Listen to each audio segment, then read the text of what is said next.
আসসালামু আলাইকুম ওয়া রাহমাতুল্লাহি ওয়া বারাকাতুহু। কেমন আছেন আমার আদরের কলিজার টুকরা আপুরা? সবাই ভালো থাকুন ও সুস্থ থাকুন। সব সময় এই দোয়াই আল্লাহর কাছে করি। তো আপনাদের দোয়ায় আল্লাহর রহমতে আমিও ভালো আছি, আলহামদুলিল্লাহ। আল্লাহর কাছে শুকরিয়া জানাচ্ছি। আজকে আমি আপনাদের সামনে হাজির হয়েছি বড়া। আমি ডাউল বেটে বড়া বানিয়েছি, আর এখানে মাছের কোপ্তা বানিয়েছি।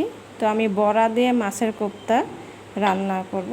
তার জন্য আমি এখানে সব রকমের আদা রসুন, গুঁড়া হলুদ, গুঁড়া মরিচ, শুকনো মরিচের গুঁড়ো এবং জিরা, ধনিয়া, লবণ সব কিছুই আমি মিশিয়ে নিয়েছি। তা চলুন রান্না করা যাক। তো আমি চুলা ধরিয়ে নিলাম, কড়াই বসা দিয়েছি। আমি একটু সরিষার তেল দেবো, আগের থেকে একটু তেল দেওয়া ছিল, আর একটু দেব।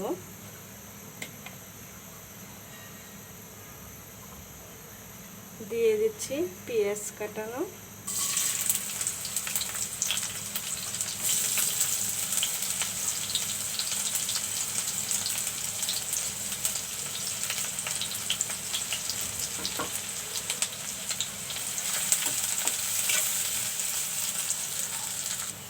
তো আমি একটা তেজপাতা ছিঁড়ে দিয়ে দিচ্ছি, আর দুটা দারচিনি টুকরা দিয়ে দিলাম।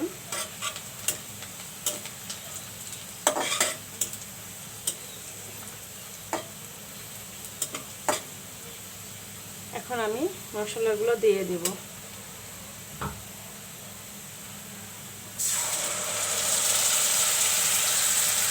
মশলাগুলো একটু আমি কষিয়ে নিব।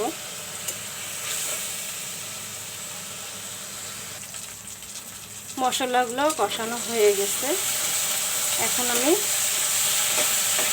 বড়াগুলো দিয়ে দিব।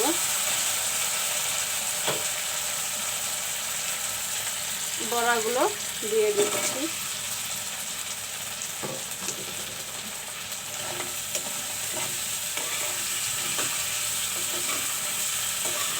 এখন পানি দিয়ে দেব।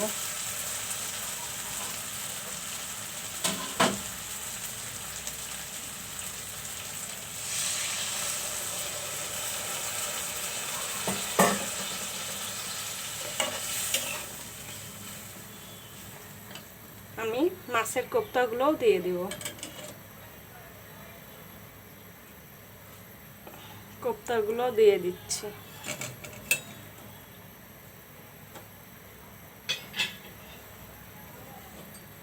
এখন আমি একটু সামান্য ঘি দিয়ে দিব।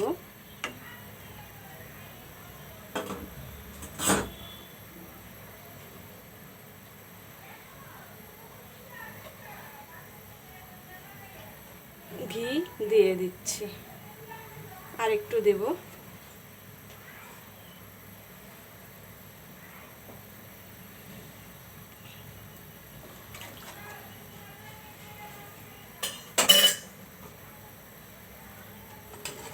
এখন আমি ঢেকে দিব।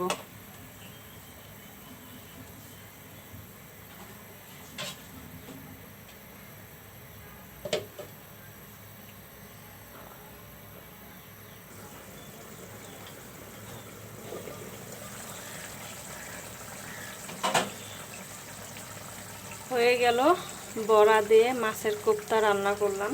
আমি এখন নামিয়ে নেব। তো আমি নামিয়ে নিলাম। ভিডিওটি যদি ভালো লেগে থাকে তাহলে একটা লাইক, কমেন্ট, সাবস্ক্রাইব করুন প্লিজ। আমার কলিজার টুকরা আদরের আপুরা, দোয়া করছি সবাই ভালো থাকুন ও সুস্থ থাকুন, এই দোয়ায় কামনা রেখে দিচ্ছি। আসসালামু আলাইকুম ওয়া রাহমাতুল্লাহি ওয়া বারাকাতুহু।